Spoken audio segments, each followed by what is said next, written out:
Clifton.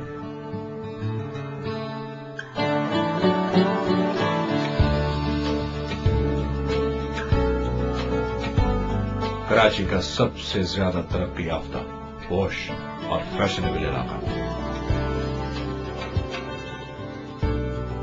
یہاں ساحل سمندر کی سنہری ریت پر جدید طرز تعمیر کے حسین و جمیل وسٹاز،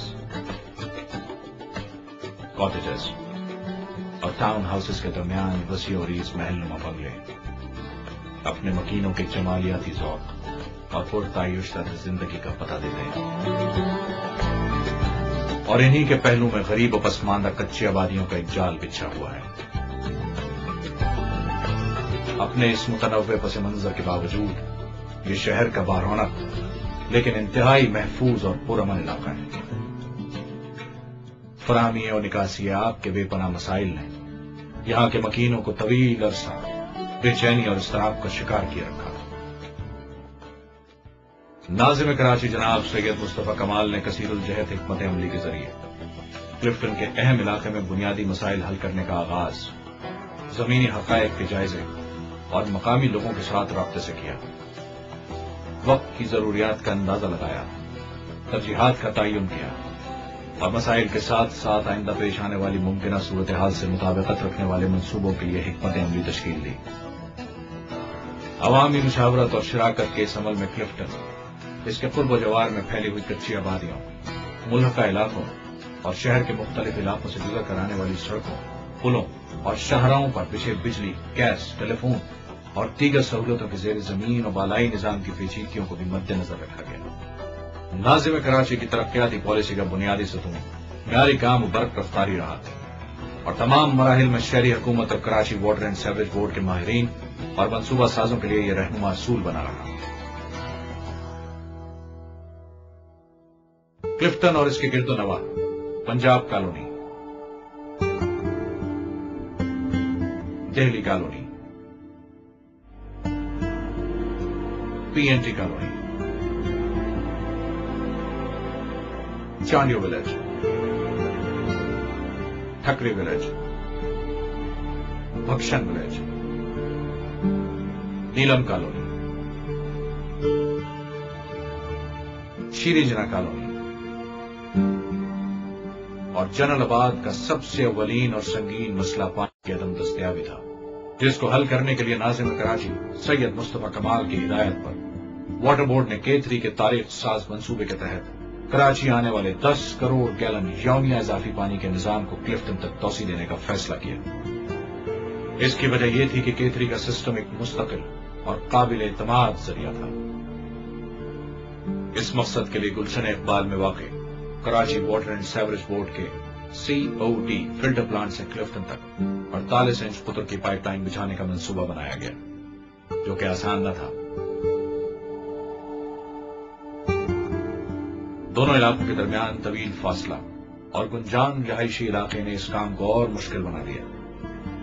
ان کے درمیان سڑکوں پر پائپ لائن کے لیے کھدائی کے دوران یہاں کے لاکھوں مکینوں کی مشکلات، تجارتی اور کاروباری سرگرمیوں میں تعطل اور اہم شاہراہوں پر ٹریفک کے بہاؤ جیسے سنگین مسائل اس منصوبے پر عمل درآمد میں آڑے آ رہے تھے۔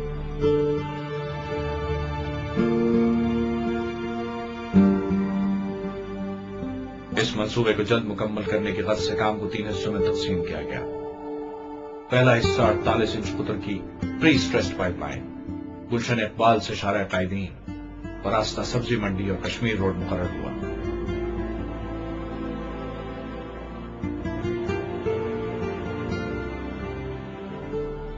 دوسرا حصہ 48 انچ قطر کی اسٹیل اور پری اسٹریسڈ پائپ لائن شارع قائدین سے جناح اسپتال اور راستہ سندھی مسلم سوسائٹی، شارع Faisal, Korangi road, railway colony سے ہوتا ہوا جناح اسپتال کے عقب تک، جبکہ تیسرا حصہ 24 انچ قطر کی MS پائپ لائن جناح اسپتال سے کلفٹن تک ڈالی جا رہی ہے۔